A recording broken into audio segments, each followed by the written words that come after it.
This is RC. It's your girl K Marie. Hey Wilk. It's your boy Vlad. It's your girl Lady. And I'm Sirr. And you listening to 2020. 2020. 2020. 2020. 2020. 2020 podcast. 2020. I did that one for you.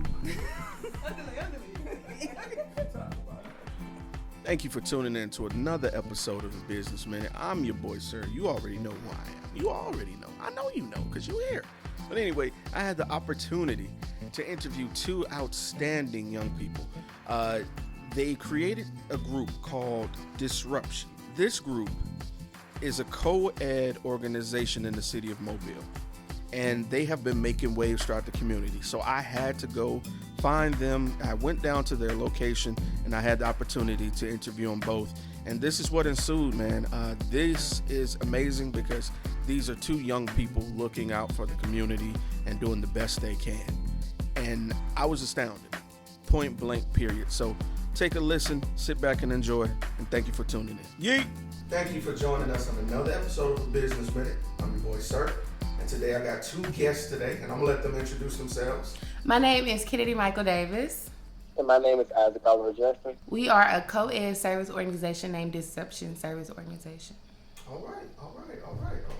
So how long have you guys been active? 3 going on 4 years. All right. Awesome. That's a nice little bit of experience. So I wanted to ask you guys independently this question. What inspired you guys to start your own organization? What inspired me was to get more involvement with the youth in my community. That was my reason. My reason was I wanted to bring something that Mobile hasn't had yet, and that would be having a co-ed organization with boys and girls. Okay, I respect that. I definitely do, because we definitely need more of that. Because yes. Mobile has started to become the exclusive we rather than inclusive we. Yeah. So when I saw this, I saw you guys on Facebook and some of the work you guys had done. Most recently, I believe her name was Graceland Dixon's funeral. I saw that because one of my cousins is a cousin of hers. So I was just looking, through the pictures, and I saw like Paul Bear's Disruption.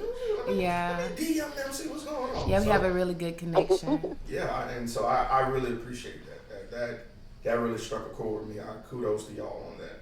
So that brings me to my next question. In the 3 to 4 years that y'all have been active, what obstacles did you guys encounter along the way? One of the obstacles we encountered was getting support from our community. But what we plan to do is do more community service in our community to bring up that support from everybody. Yes, the same thing can be said. Okay. So, and I can totally understand not having the community behind you like you hope. It can be a little bit of a disappointment, but it gives you something to work towards. So, were there any other obstacles that you guys encountered along the way of starting this organization? I think another obstacle we encountered was actually people believing in the co-ed, because most organizations in Mobile are just separated. It's an all-girls organization or all boys. So it's been kind of an obstacle, but that obstacle makes us unique because we are the only and the first co-ed service organization in Mobile. So that makes us really special. Historic. Yes. So I appreciate that. All right.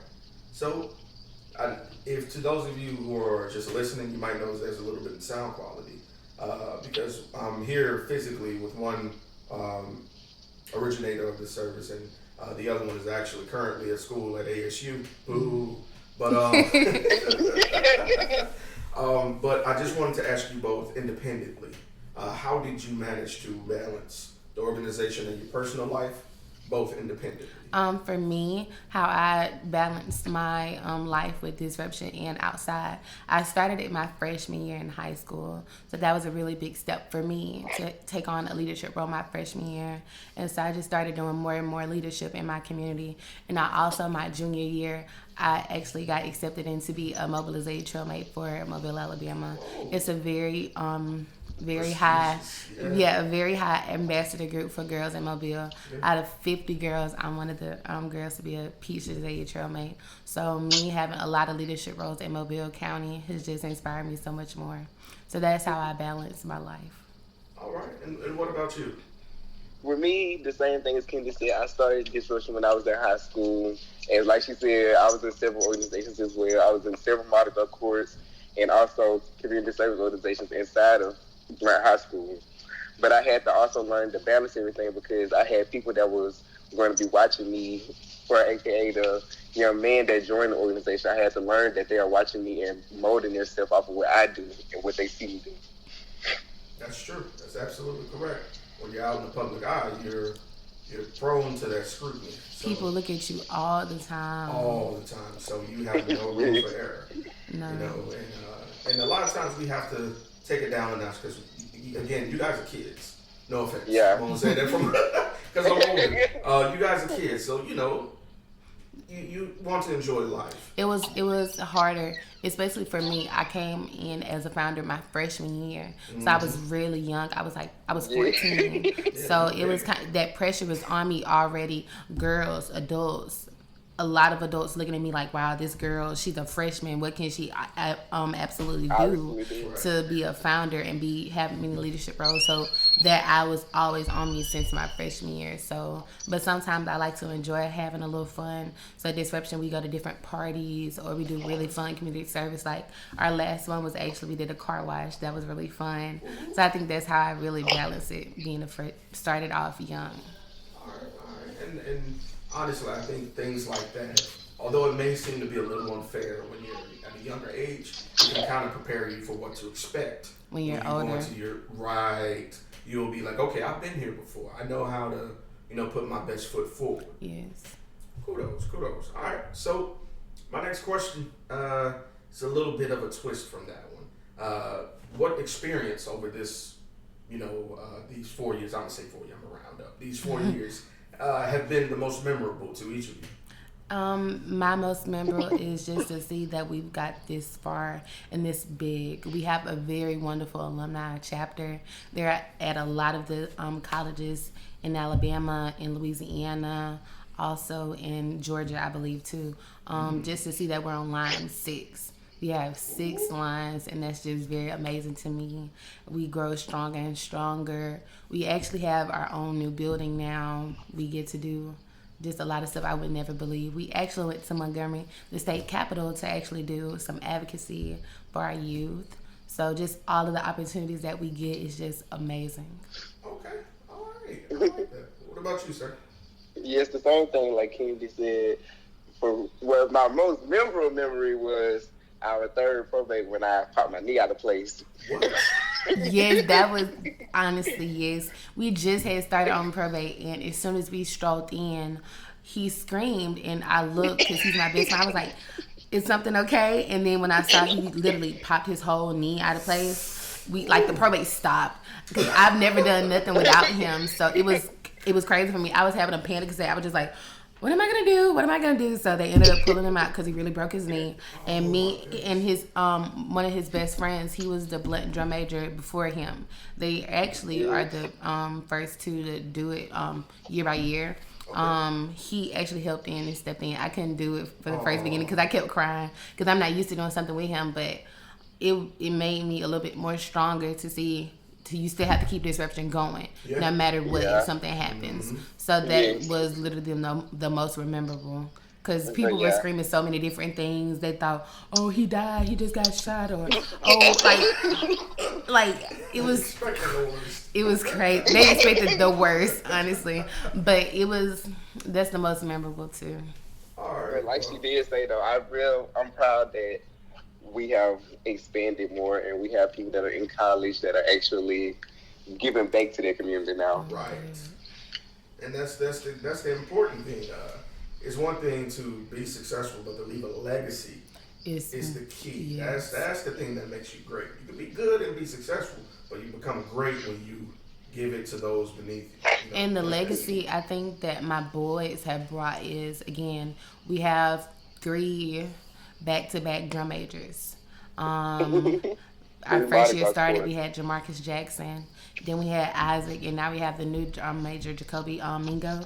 So for us, that's a really big step. And also, Disruption is the first person to have a trailmate in their organization and also be the founder. So for that, especially just being African American and to see that there is positivity in Pritchard, Alabama, and in teen organizations, for me to be a trailmate, that's very memorable for me as well.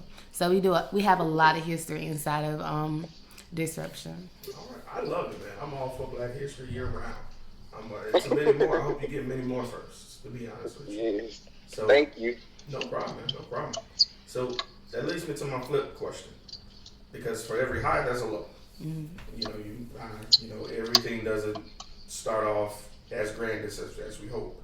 So at any point did you feel like things wouldn't be as successful? I wouldn't say I always knew that Disruption was going to be something great. Because when you actually plan ahead and you actually believe in it, it's going to happen. But we did have some times where we didn't have as many people to show up, or we really started off with a really small number. Like we started off with 3 or 4 people.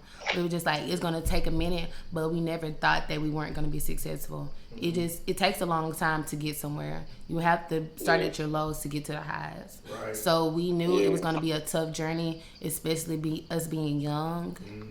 Mm-hmm. It was really tough, but we never thought not one time it wouldn't be successful. So. Yep. So my next question between you guys, I call it the long-term question. So if y'all need a moment, and I might have to edit this out, if they need a moment, hey, I totally get it, because this is a tough one. So where would you guys like to see yourselves and Disruption as a brand itself in 1 year, 3 years, and then 10 years? I guess I can go first. In the 1 year, I see us having our line 7. We're one of the only organizations to cross 2 lines in 1 year. Mm-hmm. So I hope to see us on line 7 and 8 for the 1 year mark. For the 3 year mark, hopefully to see us expanding in different cities in Alabama. Mm-hmm. That's one of our biggest goals. And for 10 years, I see us owning our own facility in Pritchard and in a lot of different other cities in Alabama. Those are my perceptions for Disruption. But for me, I see myself graduating from Stillman College. Right. And also seeing me owning my own sports clinic in the next 10 years. All right. What about you, sir? Same thing as Kendi said. In 1 year, I plan on seeing us in at least line 7 or 8. The 3rd year, I plan on seeing us transfer to different areas, such as probably Montgomery, Selma, somewhere in Alabama. And in 10 years, I expect us on our own facility somewhere, probably, like she said, in another city or being mostly incorporated. Okay. Oh, yeah, for myself. I'm sorry, for myself. I plan on seeing myself graduate from Alabama State with my major in physical therapy and minoring in business that opened up my own rehab service clinic. I love hearing dreamers. It makes my heart warm. That's or we may do another collaboration. We don't know, because we might cross me next. Great minds think alike. And we also do have a parent line. That was a really shocking thing. For line 4, we had our moms come out. Literally, like, they were on beat. They had so much fun. So we have a mom line. So for any moms that want to join that are in Disruption, they have children in Disruption, they can. So our mama line is very good. See, that's what I'm talking about, that inclusive. We find a way to... And they also do community service as well. They do community service as well. Our moms. That's got to be the cornerstone. I hear you on that. So that brings me to my closing question. And honestly, this is my favorite question, because I always dedicate it on every single business minute I do. I dedicate it to that person who's watching this or listening to it, and they're thinking about taking that step that you guys took. Just forgetting what everybody else say, standing aside, just doing what you have your mind on. Mm-hmm. What words of encouragement would you have for someone who's just starting their own brand? My words of encouragement, this is a really corny quote that I go by ever since I was a little girl. It's like 2 of them. Be a leader and not a follower. My mom always told me that ever since my first day of school. Always be a leader and never follow, because leaders will come out very strong. And my quote that I came up for myself is be a hero of your own story. And that just means be that one person that stuck out in every story that you do. And I like to think that the stories are my days. Each day, was I a hero or a bad person in that day? And I always want to make sure I come out as a hero each and every day. So be a hero of your own story is what I go by. All right, Miss America. All right, okay. What do you have for me, sir? Well, mine is simple. What you should do every day, pray to God, make sure that God is always your number one provider with everything. Right. Make sure He understands what you want and what you need, because what you put into something is what you will get out of. That's true. Also, treat others the way you would like to be treated, because you wouldn't want no one in the community to think that you just this mean person and want to do something for the community. Mm-hmm. Like, they're not going to want to join or help your organization if that's how you are. You have to understand that you treat people the way you want to be treated, so they'll help you as well. That's exactly how we like to treat anybody. We treat everything nice and genuine and loving, and we have a good time. So every time we have a good time, we're nice, and people are like, oh my God, I really see that bond. We truly have a true bond with all of our members. They may not even have on their disruption jackets or clothes, but they're always hanging out together. Right. We have a very strong bond, and we love that about ourselves. But we always make sure that we're treating other people how we want to be treated, because again, karma will come back around. You will always want good karma. So that's how we like to bring out to the world. All right, and you're absolutely correct. When you invest in positive energy, you'll get positive results every single time. It's all a matter of perspective. So I really appreciate y'all taking a moment out y'all day. I understand y'all have other things going on. He's in college. You had other things going on today. It's the end of the day. The sun's going down. So I appreciate y'all taking the time out y'all day to do this interview. This really means a lot to me and to my people that's listening. So thank you. It's been a pleasure on my behalf. It's been thankful for us even doing this. Thank you so much for giving us this opportunity. Hey, no problem. Thank you for this opportunity. Hey, no problem. I honestly look forward to working with y'all again at maybe an event or something. I really believe in what y'all are doing. And I'm not just saying that. Thank you so much. I really appreciate that. Coming from somebody who grew up down the street, I'm from Thomasville originally. So the things you guys are doing, we didn't have access to those type of things. So you're creating something new that even the younger generation can come up and aspire to is amazing to me. Something other than the gang culture that's unfortunately popular right now, so creating that life. And to kind of bounce back off what you said, the bad part of, we actually do take in so many different members, and some of the members who were the trouble kids or the gang bangers and all the other stuff, we actually turn those into positivity. We actually make them come to community service. We make them do certain things, and they actually change for the better. So we always do believe in giving everybody and every single person a fair chance, and it always works out good. When you put in positive energy, like you said, you get it back. Right. And when we see our kids grow, it goes for the best. So we do give those kids, we give everybody a fair chance. So that's what we like to believe in. All right. Well, I'm not gonna hold y'all up. Again, I'm Sirr. Thank you for all of you who tuned in. If anybody wanted to get in contact with you guys, whether it be, to see what you're about, or maybe just have any questions, or you want to do a donation, how could they get in touch with you guys? We do have our own Facebook page. It's Disruption. The name is Disruption. So you spell Disruption, Disrupshun. So again, you name Disruption, Disrupshun on Facebook. All right. Y'all heard it here first, man. I'll get in touch with them. These are some amazing minds. Yeah, they definitely have a lot of pictures. And I love that y'all are active. You keep your page updated as to what you're doing. So that's definitely important. So kudos to you on that. That's marketing. So again, I'm your host, Sirr. I've been enjoying myself. Y'all have a great night.